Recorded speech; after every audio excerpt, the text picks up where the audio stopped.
যে অশ্লীল কন্টেন্ট, অশ্লীল প্রকাশনা এবং অশ্লীল বিভিন্ন রকমের নাটক ইত্যাদির মধ্য দিয়ে সমাজে যে অবক্ষয় হচ্ছে তার জন্য কি করা যায়।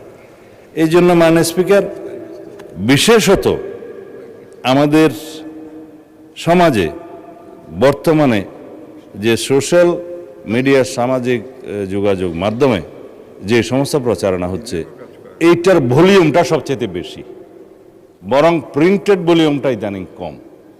তো যে ভলিউমটা সবচেয়ে বেশি, সেই ভলিউমটাকে অ্যাড্রেস করার জন্য আমরা আইটি মন্ত্রণালয় থেকে সাইবার আইনে কিছু পরিবর্তন আনতে চাচ্ছি, যেটা গতকালকে বা তার আগের দিনে এখানে আমি সংসদে বলেছিলাম।